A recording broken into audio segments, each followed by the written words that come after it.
हमारी स्टोरी की शुरुआत होती है पिया से, जो बालकनी में खड़ी रहकर चांद की तरफ देखकर अपनी माँ को याद करती है। वो अपनी माँ के साथ बिताए हुए उस हर एक अच्छे लम्हों को याद करती है जो उसने बचपन में अपनी माँ के साथ बिताए थे। बचपन में वो अपनी माँ से पूछती थी, क्या माँ मैं आपके लिए स्पेशल हूँ? तो उसकी माँ कहती थी, हाँ बेटा तुम बहुत स्पेशल हो। और फिर उसकी माँ उसको गले से लगा लेती है। और फिर उसके बाद अगला सीन आता है जब उसकी पिया की माँ चांद की तरफ देख रही होती है और कुछ सोच रही होती है। तो पिया उसको पूछती है, माँ क्या सोच रही हो? तो वो बोलती है, नहीं बेटा बस कुछ सवालों के जवाब ढूंढ रही थी। तो फिर वो बोलती है कि माँ क्या पापा मुझसे प्यार नहीं करते? तो उसकी माँ बोलती है, बेटा पापा आपसे बहुत प्यार करते हैं और हमेशा करते रहेंगे। और वो पिया को गोद में उठाकर अंदर चली जाती है। और ये सब पिया को अपने बचपन की ये सब यादें उसको याद आ रही होती है। आगे फिर हम देखते हैं कि पिया की जो माँ होती है वो गुजर चुकी होती है। और जब से वो 11 साल की थी तब से वो अनाथ आश्रम में ही रहती है। फिर वो बड़ी हो चुकी है। अब उसके घर के सामने उस अनाथ आश्रम के सामने घर होता है, जहाँ पर पिया और उसके जो अनाथ आश्रम के फ्रेंड्स है वो सेलिब्रेट करने जाते हैं। तो वो घर की जो ओनर होती है वो पिया उनको मोम बुला कर कहती है, क्योंकि पिया की माँ नहीं होती। और उस ओनर को भी पिया का मोम बुलाना अच्छा लगता है। तो फिर आगे वो जो पिया की मॉम होती है वो कहती है कि बेटा जाओ तुम ऊपर जाओ, मैंने तुम्हारे लिए गिफ्ट रखी है। वो जो उन ओनर की जो लड़की थी, उनकी बेटी काजल, उसका जैकेट होता है। तो प्रिया उस जैकेट को देखकर बहुत खुश होती है। लेकिन पिया की फ्रेंड पूछती है कि पिया ये जैकेट तो फटा हुआ है। तो पिया बोलती है, कुछ नहीं यार, मैं उस पर अच्छे अच्छे पैच लगा लूंगी। तो पिया की फ्रेंड पूछती है, पिया तुमको बुरा नहीं लगता तुम्हें इतने पुराने कपड़े पहनती हो? तो पिया बोलती है कि नहीं मुझे बुरा नहीं लगता, मोम मुझे इतने प्यार से वो कपड़े देती है और मैं उन पर अच्छे अच्छे पैच लगाती हूँ। वो जैकेट देखकर पिया बहुत खुश होती है और वो आसमान को देखते ही अपने माँ को याद करती है। वो अपने माँ को याद करके बोलती है कि माँ मुझे सब कहते हैं कि मैं अनाथ हूँ और मेरा कोई नहीं है, पर मैं जानती हूँ कि आप हमेशा मेरे साथ हो। और वो ये कहकर अपने माँ की यादों में गुम हो जाती है।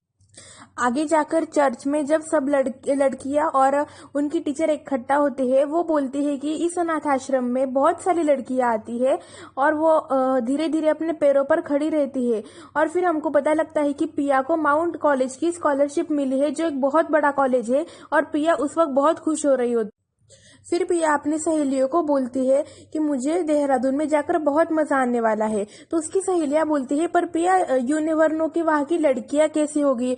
और फिर हमको माउंट कॉलेज का वो एक सीन दिखता है जिसमें एक लड़की दिखती है जो होती है टी। वो बहुत ही ज्यादा इगोइस्टिक लड़की होती है। फिर पिया अपनी सहेली को बोलती है कि यार पर मुझे तुम्हारे जैसी गुंडी और झगड़ालू किस्म की लड़की कहाँ मिलेगी। फिर आगे की सीन में हमें दो लड़कियां दिखती है जो होती है ट्रैकर और मिशा। ट्रैकर एक गर्ली टाइप की लड़की है और मिशा बहुत सी ऐसी गुंडी और जो झगड़ालू किस्म की और जो टॉम बॉयज टाइप की लड़की मिशा होती है। तो वो दोनों डिस्कशन कर रहे होते हैं कि कॉलेज की रैगिंग के बारे में। तो ट्रैकर बोलती है, पता नहीं मिशा, अगर हमारी किसी ने रैगिंग कर दी तो मिशा बोलती है, कॉलेज में किसी की हिम्मत नहीं जो मिशा डोबरियाल की रैगिंग करेगा। फिर इधर पिया की फ्रेंड बोलती है कि पिया अब तक तो तुम ऐसे स्कूल में थी जहाँ पर सब लड़कियां थी, पर अब तुम ऐसे कॉलेज में जाने वाले हैं वहां पर तो लड़के भी होंगे। तो वो बोलती कि पता नहीं अगर तुम्हें किसी से प्यार हो गया तो फिर पिया की एक फ्रेंड बोलती है, ओ प्लीज वहां के लड़कियों का कट ऑफ देखा है, बहुत वहां के लड़के तो बहुत ज्यादा पढ़ाकू होंगे और जिनको लड़कियों में कोई इंटरेस्ट नहीं होगा।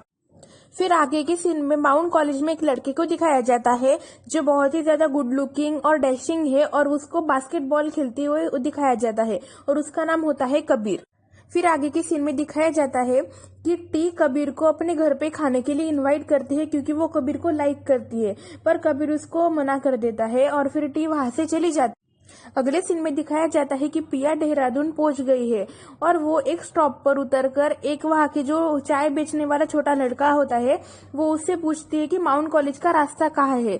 तो वो सामने की तरफ इशारा करते हुए बोलता है कि ये रास्ता है, अगर तुम पैदल जाओगी तो 1 घंटे में पहुंच जाओगी। और बोलता है कि अगर तुम सुबह तक रुकोगी तो कोई ना कोई बस वहां तक तुम्हें ले जाएगी। पर पिया बोलती है कि सुबह तक तो बहुत ज्यादा देर हो जाएगी, मुझे जल्दी पहुंचना है क्योंकि मैं गलत स्टॉप पर उतर गई हूँ, इसलिए मुझे लेट हो गया है। तो फिर पिया उस लड़के से पूछती है क्या कोई दूसरा शॉर्टकट वाला रास्ता नहीं है। तो वो जंगल की तरफ इशारा करते हुए बोलता है कि जंगल में से एक रास्ता है, अगर तुम वहां से गई तो तुम 15 मिनट में पहुंच जाओगी। पर तो पिया बोलती है ठीक है, पर वो लड़का फिर बोलता है पर वहां से जाना मत। तो पिया पूछती है क्यों, क्या हुआ। तो लड़का बोलता है कि वो रास्ता बहुत खतरनाक है और जंगल में से कोई नहीं जाता। लेकिन फिर भी पिया उसकी बात नहीं मानती और वो जंगल के रास्ते से चली जाती है। फिर पिया जंगल के रास्ते से जाने लगती है और तभी जंगल में किसी लड़के की मतलब उसकी आंखें दिखाई देती है और फिर हमको दिखाई देता है कि वो बहुत तेजी से दौड़ता हुआ आगे जा रहा है। फिर अगले दिन हमको टी और उसकी फ्रेंड्स की बातें करते हुए दिखाई देते हैं। तो उसकी फ्रेंड्स बोलती है कि अब न्यू कॉलेज और न्यू डेज, और इस न्यू डेज में जो तुम्हारी सबसे बड़ी एनिमी है पंछी डोबरियाल, वो यहाँ से चली गई है और अब पूरा का पूरा कॉलेज सिर्फ तुम्हारा है। फिर दूसरी फ्रेंड बोलती है कि टी, अगर तुमको पंछी और दानिश की जोड़ी को रिप्लेस करना है जो कि बहुत फेमस है, तो तुमको दानिश का जो सुपर हॉट कजन कबीर है उसको डेट करना होगा। तो फिर टी बोलती है कि ये टी का प्रॉमिस है कि इस मंथ में टी और कबीर इस कॉलेज के सबसे फेमस कपल होंगे। फिर सामने से कबीर आता है और कबीर और टी की कुछ कन्वर्सेशन होती है और कबीर टी की बोतल से पानी पीता है तो वो पानी गिर जाता है। तो कबीर बोलता है कि सॉरी टी, मैंने तुम्हारा पानी वेस्ट कर दिया। तो टी बोलती है कि पानी का इतना अच्छा यूज आज तक किसी ने नहीं किया। और फिर सामने से मिशा की एंट्री होती है जो कि रोलर स्केट्स पर होती है। फिर मिशा ट्रैकर और उसके फ्रेंड से मिलती है और वो दोनों डिस्कस करते हुए जाते हैं कि सीनियर आज सबकी रैगिंग लेने वाले हैं। तो मिशा बोलती है कि देखते हैं कौन है ये सीनियर्स। फिर आगे मिशा और टी आमने सामने आते हैं। तो टी मिशा को बोलती है कि मेरे शूज पॉलिश करो, क्योंकि टी मिशा की सीनियर है। तो मिशा स्कार्फ लेती है, टी के जूतों पर डालती है और अपने पैरों से उसको दबाने लगती है। टी को दर्द होता है। फिर टी मिशा को डेयर देती है कि सामने से वो जो लड़की आ रही है एक बहनजी टाइप की, तो तुम्हें उसके मुंह पे जाके थप्पड़ मारना है। और वो जो सामने से लड़की आ रही होती है वो पिया होती है। मिशा डेयर को एक्सेप्ट करती हुई पिया की ओर जाती है और पिया को एक जोर से चाटा मारती है और बोलती है कि सॉरी, पर्सनली मत लेना। तो पिया उसको रिटर्न में मिशा को चाटा मारती है और बोलती है कि यू टू। और यहीं पर हमारा जो पहला एपिसोड है वो खत्म होता है।